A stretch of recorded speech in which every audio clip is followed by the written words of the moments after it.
We are back in action in the Premier League as Newcastle United travel to the capital of England to play Luton Town at Kenilworth Road. It's going to be a very, very hard game. Saturday, 3 o'clock, it awaits for us. Is Newcastle United's away form going to change? Is Luton Town's Premier League form in general going to change? It's going to be a complete dogfight, but who's going to come out on top? We'll take a look in the match preview today. Some players to look out for against Luton because they do have some pretty decent players in that starting 11, which may sort of surprise us. And a big injury update for that game as well, including the major likes and names like Anthony Gordon, Emil Kraft, Joe Linton, Shaw, Botman, and the big man Alexander Isak. Will they be fit for tomorrow, or should we even risk them for tomorrow? Without further ado, people, let's get into the injury news, and then we'll get into the match preview.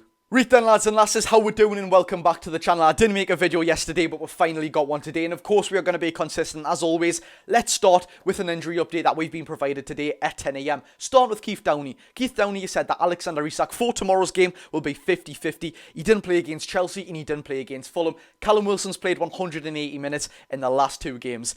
It doesn't look good. I mean, his hamstrings are genuinely made of Play-Doh. It's unfortunate because he's a fantastic goal scorer, but he can't keep himself fit. Is he going to wear himself out against Luton Town? We may not know, but he's just going to have to start, isn't he? I wouldn't like to say Gordon at striker. I love him so much, but I genuinely think Gordon offers us nothing at striker. He's a fantastic winger. He's probably been our player of the season so far, but he's just not a great striker whatsoever. He's so ineffective there. So fingers crossed Callum Wilson can pull through and is 100% fit to play in this game. I wouldn't kind of want to rush Alexander Isak back because we've done it with so many players this season. We've seen them get recurring injuries. For example, Sven Botman. How many times has he had a sort of set comeback to Newcastle, and he's been pushed back and his knees got swollen up every single time? It's unfortunate, but yeah, there we go. Alexander Isak is 50-50 for tomorrow's game. Shaw and Joe Linton, we've got news on them as well. Scans have showed neither too serious. Joe Linton is slightly worse than Fabian Shaw. Decision will be made today on both of the players. Yet again, this motto goes for every single player. In my opinion, even if we do have to rush them back, just don't. If they are not 100% fit, we don't want recurring injuries on the players. Maybe Luton, with all due respect, as we're going to get onto later in the video, it may be something where we can sort of rest players. They aren't the sort of Man City we were kind of playing, do you know what I mean? We can maybe rest players for this game, play with second string lineup and hopefully get something out. But we'll quickly brief over the rest of the injury news as well. Gordon, a horrible challenge was made on his ankle and God knows how Caicedo wasn't sent off in that game. The result may have been different if he was, with the likes of Gallagher and Mudryk in that game as well. A late check will also be made on Gordon today. Kraft, a deep cut on his shin, which does mean he's doubtful. Kraft is a very unfortunate one because it would be such a benefit if he could play. He played great against Chelsea and he played great against Fulham. I really wanted him to start against Chelsea and he done himself proud as well. The power that he's got now, the pace and the defensive capability that he's got, he genuinely looks very, very good. He's been playing better than Kieran Trippier recently. Of course, we all know what's going on there. Is he getting affected mentally? Blah, blah, blah, blah. If we could rest Kieran Trippier for this game and play Emil Kraft, it would be a double benefit for Newcastle. Fingers crossed Trippier can get himself better mentally for this game, but if he has the balls to step up, then fingers crossed that he is okay. And last but not least, we've got it on Sven Botman, which it's not given us by Keith Downey, it's given to us by Andy Sixsmith. Sven Botman to be assessed, very pleased with his return. Yet again, if we can play him, play him. He's an unbelievable player. Do we want to rush him back? You let me know. Without further ado, let's get into the match preview. Yes, as we all know, we are back in action in the Premier League. It's against Luton Town, who we've never played in the Premier League before, of course. I love playing new teams, I don't know why, but it looks very favourable for Newcastle, doesn't it? Look, there's never any easy games in the Premier League, but Luton Town have been woeful this season. As much as I want them to stay because everyone wrote them off at the start of the season, these are doing worse than Derby County's record. Blah, blah, blah, blah. They're going to go rock bottom. They've done themselves proud of what they've got. They've barely spent any money. Rob Edwards is doing a half-decent job with what he's got at Luton Town. Their fans must be absolutely ecstatic. They're nearly out of the relegation zone as well, but without further ado, let's do a little bit of analysis of Luton Town this season. Now, Luton Town, as it stands right now, they are 18th in the Premier League table. It doesn't look good for them. As much as we might want to create a sort of fairy tale story about them, Newcastle are the massive favourites for this game. Like I said, 18th in the table, 2 wins, 3 draws and 11 losses. Wow. We do see 11 losses though. We'll take a look of in depth of their results this season. It doesn't look too bad whatsoever when you actually take a look at the results. But of course, it's only one thing that matters, doesn't it? It's the end result. A win, a draw or a loss. And 11 losses this season. It's not great whatsoever. Now, taking a look at Luton's home record this season, of course, they are playing at the Kenny tomorrow when we go to visit them. They are 19th. So they're even lower than what they are in general in the Premier League. 8 games played there. 1 game won, 2 draws and 5 losses. The one thing that was going for them in this game would be at home, but that home record is absolutely appalling. That's one game, 1 out of 8. You can't really justify that, can you? And of course, when we actually take a look, which is what I was going to get onto, the depth of Luton Town's results, let's just take a look now. They got beat off Aston Villa 3-1 at Aston Villa's ground. I mean, you're scoring there. Villa have not lost or even drawn a game. They're 8 for 8 at Villa Park this season. They've done themselves proud there. Liverpool at home, who were top of the league at one point. They may still be top of the league now, I don't actually know. But they drew 1-1 at home. A fantastic result, as we all know. Man United away. They're not the Man United that we once know, but of course they are still a better opposition than Luton. They only got beat by 1-0. Yes, of course it does matter that they got beat, but they still only got beat by 1-0. They beat Crystal Palace 2-1 at home. Crystal Palace aren't that bad this season. Brentford away, pretty bad result. They got beat 3-1. Still scoring as well, though. But Arsenal at home, they done themselves proud there. They scored 3 goals. Of course, they lost in the last second, the very, very last second, to a Declan Rice goal. But they scored 3 goals against Arsenal at home. And then after that, it does sound bad because they are just getting beat by every game, but they just got beat by Man City 2-1 at home.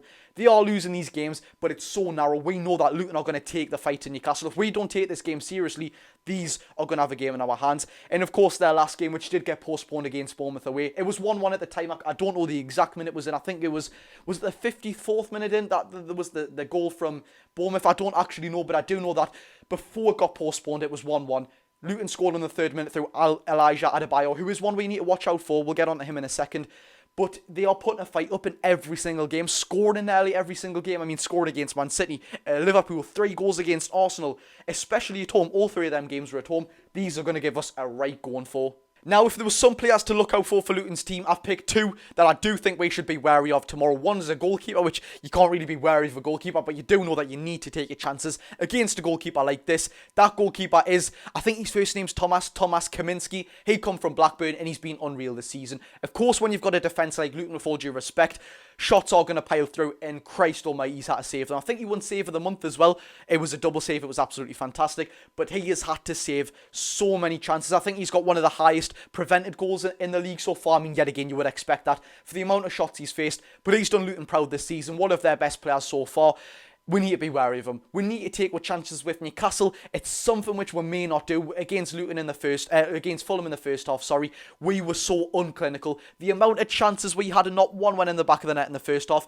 We need to turn that round against Luton because Kaminski is a very, very good goalkeeper and he won't be taking us for any mugs. He'll be on top form, especially at Kenilworth Road. So we need to take our chances. The second one I would look out for is Elijah Adebayo. Some people writ the complete squad of Luton off, but this man, he's done them proud. He's a striker. Carlton Morris was their main man going into this season, but Elijah Adebayo, he's done pretty decent. Of course, in the game that got postponed against Bournemouth away, he did score in the 3rd minute, like I just mentioned before. He also scored against Man City and Arsenal. 3 games in a row he scored. He's also scored against the likes of Nottingham Forest away this season. If you can find the back of the net, it's a worry for Newcastle, especially where we may drop some names like Sven Botman, Kieran Trippier, Dan Burn, who are not up to fully fitness. They are going to take that. They don't play European football. I don't believe they're in the Carabao Cup. They're in the FA Cup, but of course they are. Everyone's still yet to play that in the Premier League. So these are going to be fully fit. These are going to be absolutely up with the energeticness of the crowd. These are going to absolutely pile onto Newcastle. Now look, in every single game I back Newcastle, even if it's Manchester City away, I would back us to put up a fight, but with this recent away form, it doesn't look good whatsoever. We're going to get into the sort of depths of it, but seriously, it is really, really poor from Newcastle United. We're not in the top 5 for ranked Premier League away form, of course. It is just on away form, it's not the Premier League. We're not in the top 10 for away form. We're not in the top 15 for away form. We are 16th for away form this season. Of course, points racked up away from home, that is. That's seriously not good enough. I love being positive for Newcastle, but 16 for away points, it's not good enough. It seriously isn't. And what I do kind of see with this fan base is that fans blame the fatigueness and the injuries when we are away from home. Like we beat Fulham, there was no sort of fatigue or injury, so I don't want to say excuse, but you know what I kind of mean. No one pointing towards fatigueness or injuries. Of course we did win the game, but no one was using that sort of analogy then. It's always away from home, which I just don't think we're turning up away from home. It's got nothing to do with the fatigueness or the injuries. Of course it is a very, very big part, but why are people just pointing the finger when we're away from home? It doesn't suit it for me. The away form needs to be sorted out 100%. Just take a look at this. 8 games played away from home in the Premier League, 1 win, 2 draws, and 5 losses. The only game we've won away in the Premier League this season was against Sheffield United, who are undoubtedly the worst team in the Premier League. It was an emphatic win, but it hasn't been good enough over the course of the current season. The last away game we actually won was in all competitions. In the Carabao Cup at Old Trafford, we beat them 3-0. I mean, they are pretty shocking as well, to be fair. But we did put out our C team. We've done ourselves proud there. But ever since, it's been so bad. Even the likes of Bournemouth, Brentford, Wolves and Fulham have got better away from Newcastle this season. I love being positive, but it's simply not good enough. Look, the away form isn't very positive whatsoever, but I will back Newcastle United in this game. You let me know your score prediction down below. I'm going to go 2-1 for Newcastle. Luton will put up a fight 100%. The depleted, I don't say depleted, but the injury-ridden and, of course, fatigueness, as we all know. Newcastle United, who are without many first-team players, will still put up a fight. 2-1 to Newcastle. It's going to be a very scrappy game. I can't wait for tomorrow. Fingers crossed my live watch-along on the YouTube sort of curse can finish. The curse of that has been so bad. I think we've done it for Brighton, we lost that game. I've done it for Spurs, we lost that game. We've done it for PSG, we lost that game. Everton, who else was it? Chelsea. Honestly, the list goes on. I'm cursing, well, I'm sorry, but I am going to do one for tomorrow as well. So fingers crossed we can win that game. Like and subscribe if you haven't already, people. I really do appreciate it. You let me know what you think of the game down below. Thank you very much for watching. I've been Geordie Josh. Go and enjoy your day, people.